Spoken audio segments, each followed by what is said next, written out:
Hola a todos y bienvenidos a un nuevo video de Militar Tech Zone. Una de las grandes ventajas de los aliados en la Segunda Guerra Mundial fue que Alemania y Japón no podían atacar directamente el territorio continental de Estados Unidos. Mientras los submarinos alemanes patrullaban el Atlántico y la flota japonesa recorría el Pacífico, la base industrial y de apoyo aliada permaneció intacta. Para debilitar esta ventaja, las potencias del eje buscaron soluciones desesperadas y ambiciosas, como los bombarderos de largo alcance nazis y un proyecto japonés que diseñó uno de los aviones más grandes de la época, el Nakajima G-10N Fugaku. Tras la derrota japonesa en Midway en 1942, quedó claro que atacar la industria estadounidense era crucial para reducir su poder militar en el Pacífico. Japón planeaba bombardear centros clave como San Francisco, Detroit, Milwaukee y Nueva York, aprovechando las corrientes en chorro para lanzar misiones desde islas del Pacífico como las Kuriles. El plan incluía que el bombardero continuara hacia Europa ocupada para reabastecerse y regresar a Japón, atacando objetivos soviéticos en su ruta de vuelta. Sin embargo, la distancia extrema requería un avión colosal con capacidad para transportar bombas, combustible y tropas. La Armada consideró usar portaaviones para acercar los bombarderos, pero no existían modelos capaces de despegar con una carga útil significativa. Aunque intentaron ataques previos con bombas incendiarias, el impacto fue mínimo, lo que reforzó la necesidad de un diseño más ambicioso. Así nació el Proyecto Z, liderado por Nakajima. Inicialmente, este gigante de la aviación desarrolló el proyecto por su cuenta, ya que los éxitos japoneses con bombarderos de corto alcance parecían suficientes. Pero tras Midway, el ejército y la marina comenzaron a exigir un avión que pudiera enfrentar directamente la capacidad industrial estadounidense.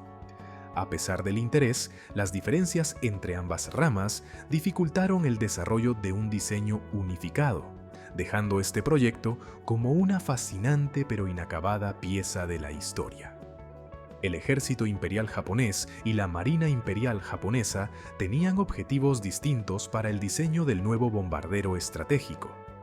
Mientras el ejército buscaba un avión capaz de operar a una altitud de 9.750 metros con un armamento defensivo pesado, la Marina quería un bombardero más ligero, diseñado para volar a 15.000 metros, una altitud que lo haría casi imposible de interceptar.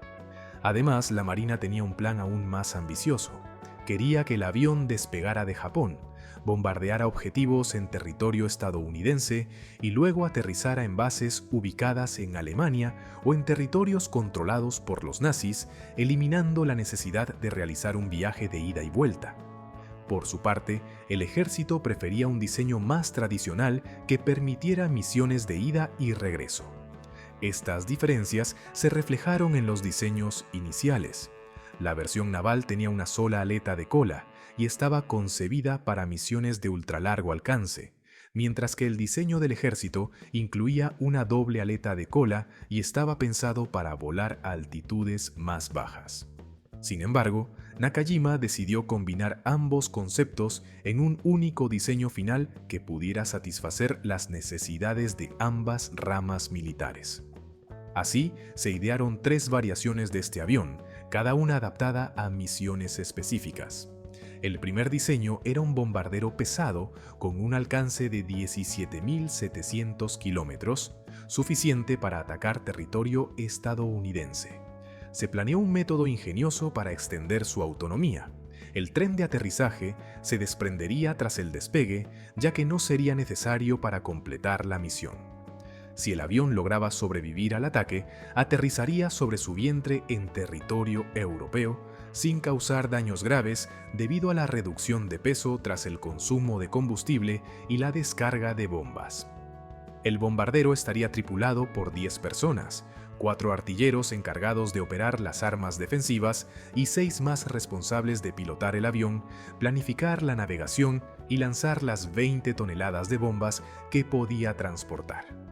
Esta sería la primera gran ofensiva japonesa directa sobre el continente americano. El segundo diseño era aún más ambicioso. Un avión de transporte de gran capacidad capaz de trasladar 300 soldados o grandes cantidades de materiales esenciales para la guerra, como petróleo refinado. Los estrategas japoneses incluso imaginaron una invasión a Estados Unidos con este modelo. Según el plan, una flota de 400 aviones de transporte desembarcaría a 120.000 soldados en la costa oeste estadounidense, tomando por sorpresa a las fuerzas enemigas. El objetivo principal sería capturar el aeropuerto de Seattle-Tacoma, en el estado de Washington, y desde allí avanzar para destruir la planta de producción de bombarderos B-29 en Renton. Después de cumplir esta misión, las tropas regresarían a Japón en los mismos aviones. El tercer diseño era probablemente el más extravagante. Se trataba de un avión cañonero equipado con 40 ametralladoras apuntando hacia abajo desde el fuselaje, diseñado para realizar devastadores ataques a baja altitud. Este avión sería usado para destruir trincheras, aplastar formaciones terrestres enemigas y atacar cubiertas de barcos en el océano. Además, habría una segunda oleada de bombarderos equipados con torpedos gigantes que podrían hundir barcos enemigos sin enfrentarse al fuego de defensa. Para lograr estas capacidades, el avión debía tener dimensiones colosales: 45 metros de largo y una envergadura de 64 metros, con alas rectas equipadas con 6 hélices de paso inverso. Cada hélice tendría un diámetro de 4,5 metros y estaría impulsada por un motor capaz de generar entre 5.000 y 6.000 caballos de fuerza. Sin embargo, los motores alemanes importados eran insuficientes para un avión de este tamaño, por lo que Nakajima intentó desarrollar un motor completamente nuevo. Este esfuerzo resultó ser un desastre debido a la complejidad técnica y a los recursos limitados. A pesar de los problemas, Nakajima presentó el proyecto a las Fuerzas Armadas japonesas con el ambicioso título de Estrategia para la Victoria Definitiva. La idea principal era destruir las bases aéreas estadounidenses, detener los ataques contra Japón y golpear la capacidad industrial de América del Norte. Además, se propuso vender estos aviones a Alemania, donde podrían usarse contra el ejército soviético, generando ingresos para Japón y fortaleciendo su alianza con los nazis. El ejército japonés quedó fascinado con el concepto y aprobó el desarrollo de un prototipo, el cual debía estar listo para volar en mayo de 1945. Aunque el modelo final contaría con cabina presurizada y la capacidad de operar a 15.000 metros de altitud, el prototipo inicial sería más simple, con una cabina abierta y tanques de oxígeno a bordo para ahorrar tiempo y recursos. Con este visto bueno, Nakajima comenzó el desarrollo del avión en enero de 1943, estableciendo una nueva instalación de diseño y fabricación a las afueras de Tokio. Sin embargo, a medida que el proyecto avanzaba, comenzaron a surgir serios problemas técnicos y logísticos que amenazaban con frustrar esta ambiciosa iniciativa. El primer problema surgió con el motor. El avión estaba diseñado para usar un motor radial de 36 cilindros, que en realidad eran dos motores más pequeños de 18 cilindros unidos para alcanzar la velocidad máxima de 680 km por hora. Sin embargo, el problema principal era el calor. El motor se sobrecalentaba fácilmente y se derretía, y no se logró encontrar una solución adecuada de refrigeración, incluso en altitudes más elevadas. Por esta razón, tuvieron que reemplazar el motor por uno experimental más pequeño que solo proporcionaba la mitad de la potencia necesaria. Esto resultó en un bombardero más lento que necesitaba más armas defensivas y podía cargar menos bombas, lo que comprometía gravemente su efectividad. El segundo problema fue la escasez de recursos. Construir un avión de esta magnitud desde cero ya era una tarea titánica, pero hacerlo en medio de una guerra era prácticamente imposible. Por ejemplo, el desarrollo del bombardero B-29 por parte de Estados Unidos tomó años y costó $3.000 millones, una cifra que incluso duplicó el costo del desarrollo de la bomba atómica. Para Japón, con recursos muy limitados, construir el G-10 era una hazaña que rayaba en lo imposible. Además, el desarrollo del nuevo motor avanzado era extremadamente complicado, ya que no contaban con la tecnología de ingeniería necesaria para crear un motor lo suficientemente potente como para alcanzar las velocidades requeridas. Quizá si Japón hubiera tenido acceso a las tecnologías de aviones a reacción que los alemanes estaban desarrollando o a los motores a reacción británicos, el proyecto podría haber sido viable. Pero incluso en ese caso, para esta etapa de la guerra ya era demasiado tarde. El golpe principal para el proyecto llegó en 1944, cuando las fuerzas japonesas perdieron la isla de Saipán. Este evento sacudió al alto mando militar japonés, que decidió priorizar el desarrollo de aviones de combate más pequeños para defender las islas principales de Japón de los bombardeos enemigos. En consecuencia, se ordenó al equipo del proyecto detener el desarrollo del nuevo motor avanzado, lo que marcó el final del programa. Esto sucedió incluso cuando los materiales para construir el prototipo ya estaban listos en el piso de la fábrica. No obstante, Nakajima no fue la única empresa involucrada en este programa. Kawasaki también fue convocada para diseñar su propia versión de un bombardero estratégico.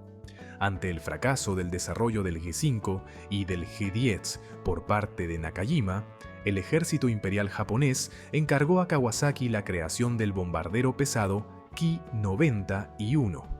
Este avión sería comparable en tamaño al B-29 Superfortress y al Consolidated B-32, pero con un fuselaje y una envergadura aún mayores. Aunque su alcance máximo era de solo 9.600 kilómetros, muy inferior al del G-10, era suficiente para llegar al territorio continental de los Estados Unidos, bombardear fábricas y luego abandonar el avión en una misión suicida. El concepto fue aprobado rápidamente, pero pronto surgieron problemas. Nakajima descubrió el programa de Kawasaki y comenzó una disputa política, argumentando que los recursos necesarios se estaban desviando de su propio proyecto. Este conflicto no solo afectó a ambos programas, sino que también generó tensiones en el desarrollo de aeronaves en todo Japón. Esto, combinado con la paranoia por la escasez de recursos, sofocó la innovación y ralentizó significativamente el progreso en cada uno de estos proyectos. En abril de 1944 se construyó una maqueta de madera del Ki-90 y uno para inspección, y en mayo se ordenó la producción del primer prototipo. Sin embargo, en junio de ese año comenzaron las primeras incursiones de los bombarderos B-29 sobre Japón, lo que complicó aún más el programa. Para febrero de 1945, el prototipo estaba aproximadamente 60% completo cuando un bombardeo aéreo dañó gravemente la instalación donde se construía, destruyendo por completo el programa. Sin un prototipo ni ingenieros disponibles para continuar trabajando en él, el proyecto se detuvo definitivamente. Japón nunca logró construir bombarderos estratégicos grandes durante la guerra y esta terminó antes de que cualquiera de estas ambiciosas ideas pudiera materializarse. En cuanto a los ingenieros que trabajaron en el proyecto de Nakajima, existe una anécdota curiosa. Cuando recibieron la orden de detener el proyecto en 1944, el jefe de la planta les dijo: "No estén tristes, mantengan la cabeza en alto. Después de la Segunda Guerra Mundial, dominaremos el mercado automovilístico, así que asegúrense de volver a casa y estudiar mucho". Y, ¿adivinen qué? Lo hicieron. Hoy en día, podrías estar conduciendo un pequeño coche que lleva el espíritu del gigante bombardero G-10. Ese coche se llama Subaru. Bueno, eso es todo por hoy. Si te ha gustado el video, no olvides darle me gusta y compartirlo con tus amigos. Nos vemos en la próxima.